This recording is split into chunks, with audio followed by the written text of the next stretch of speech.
Samba David, coordonnateur national de la coalition des indignés de Côte d'Ivoire, a produit un communiqué sur la situation des prisonniers politiques en Côte d'Ivoire. Nous vous faisons lecture de ce communiqué.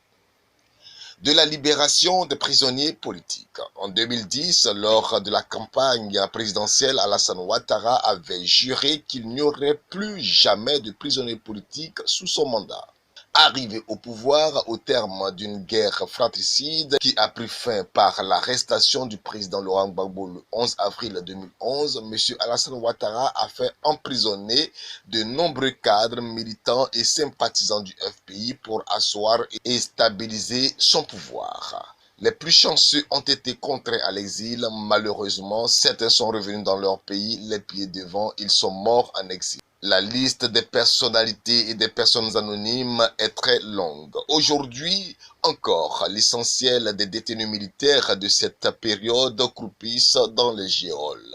Après le divorce entre le PDC et le RHDP, ce fut le tour de nombreux cadres, militants et sympathisants du PDC et RDA qui croupissent dans les cachots du pouvoir Ouattara. Certains sont persécutés et contraints à l'exil, tels Akossi Bengo, d'autres relevés de leurs fonctions administratives parce qu'ayant refusé d'appartenir au RHDP. Nous notons la chasse à l'homme du pouvoir Ouattara contre le président Guillaume Soro du fait non seulement de son refus d'appartenir au RHDP, mais aussi de se déclarer officiellement candidat aux élections présidentielles du 31 octobre 2020 et cela depuis 2010. S'en est suivi une purge de tous les pro-Soro, tant au niveau de l'armée, dans la haute administration ivoirienne, dans le Parlement ivoirien, ainsi que des militants, les élus et cadres GPS demeurent toujours en prison sans jugement au mépris de leurs droits et immunités, et ce depuis plus d'une année. Une telle pratique est en violation de l'article 9 de la Déclaration universelle des droits de l'homme de 1948 qui dit ceci: nul ne peut être arbitrairement arrêté, détenu ou exilé. Au lendemain de l'annonce de M. Ouattara de briguer un troisième mandat en violation flagrante de notre constitution, nombreux sont les Ivoiriens et Ivoiriennes qui ont été victimes d'enlèvement et jetés en prison sans toute forme de procès. L'infraction pour certains, c'est d'avoir dénoncé ce coup de force constitutionnel et appelé à une marche pacifique. Pour d'autres, c'est d'avoir marché pacifiquement pour crier leur colère du fait du viol de notre loi fondamentale. Récemment, des partis politiques ont été décapités par la traque de l'emprisonnement des leaders qui les animent. Autrement dit, c'est le glas de toutes les plateformes de l'opposition qui est visé à travers cette chasse à l'homme des cadres animant la vie de ces partis politiques.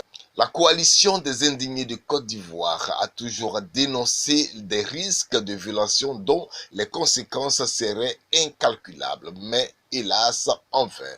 Quand on veut parler de paix et de réconciliation nationale, on ne doit pas avoir des prisonniers politiques, en moins des prisonniers d'opinion injustement détenus dans les prisons. C'est pourquoi la coalition des indignés de Côte d'Ivoire demande qu'ils soient tous libérés pour que nous allions à un dialogue sincère, gage de paix et de développement de notre pays. La coalition des indignés de Côte d'Ivoire continue toujours de réclamer la libération de Pulchéri Balé car sa place n'est pas en prison. Elle n'a eu que sa voix comme seule arme pour s'opposer au viol de notre constitution. Ceux qui doivent être en prison sont ceux qui ont tué, trahi leur serment, pillé les délits publics, font de l'école le marché de vente de la drogue, enlevé nos enfants, etc. Fait à Abidjan le 15 décembre 2020 pour la coalition des indignés de Côte d'Ivoire, le coordonnateur national Samba David.